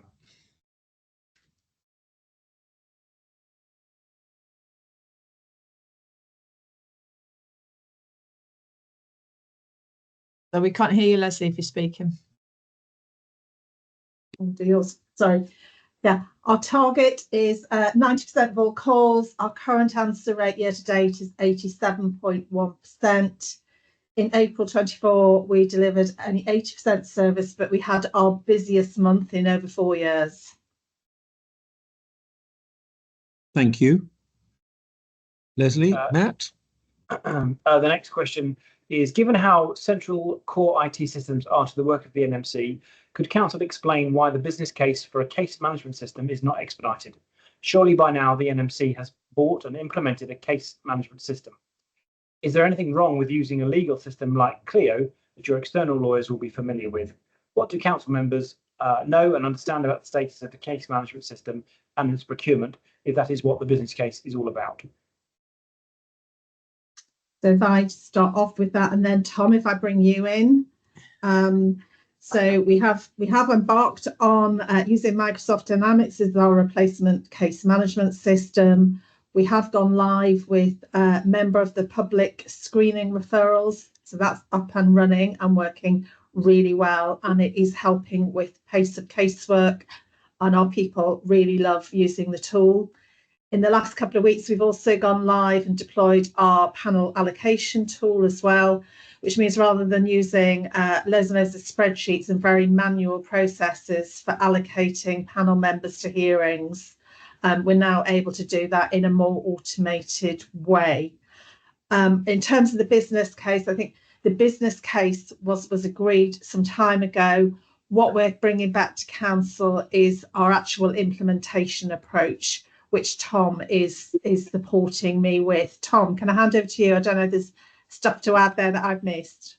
No, I think you've covered most of it, Leslie. I think, just for the person who asked the question, we've been on a journey for the past number of years replacing all of our key business systems. So we recently completed the change of our register. We're doing some work on our public facing systems at the moment, and case management is the other one. We do have a system today.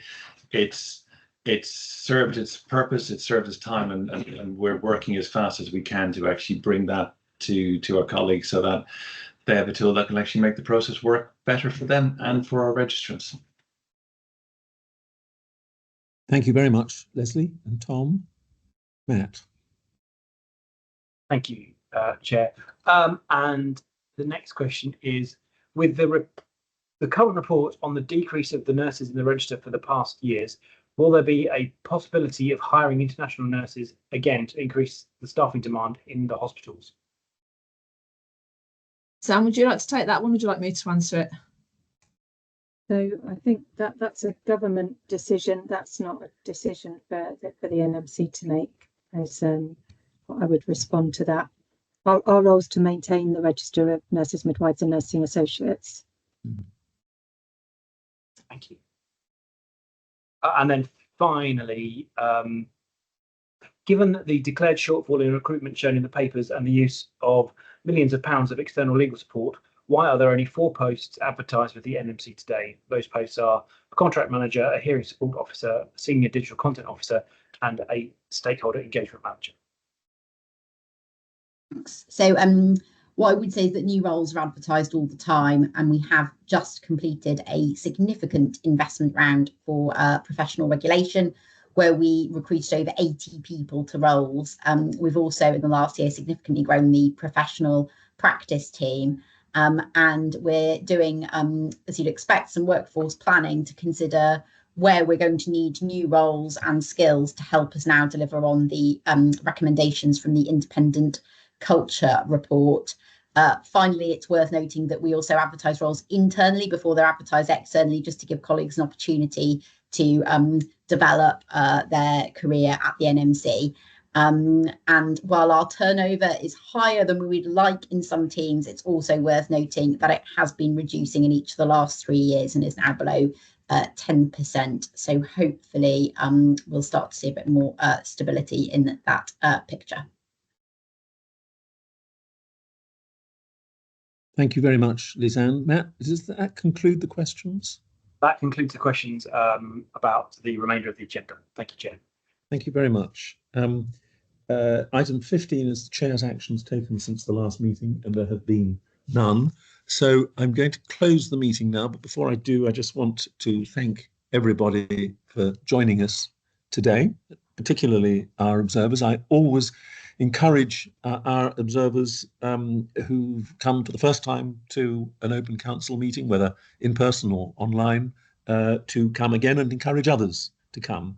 As I said this morning, it is always important for us to be able to conduct and transact all our business at Open Councils as transparently and as possible in front of as large an audience as possible. And we are committed to continuing to do this.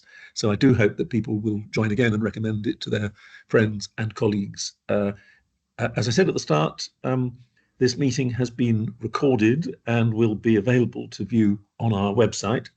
I apologise to those who wanted to ask questions which we didn't have time for. We will respond to all those questions in writing, and these will be published in an annex to the minutes of this meeting. So we will cover all the questions which we could not get round to in our extended Q&A session this morning. Thank you again. Could I remind Council and Executive colleagues, please, to join the separate calendar invite. We've slightly overrun. It was for 25 to 4, but I'd like to give a little bit of time for our Council colleague who's going to give reflections on the meeting to think about what those might be. So could I ask people, please, to rejoin us at 4:05 in the separate invite, but to everybody else, can I thank you for being with us today. And I close the Open Council. Thank you. Good afternoon all.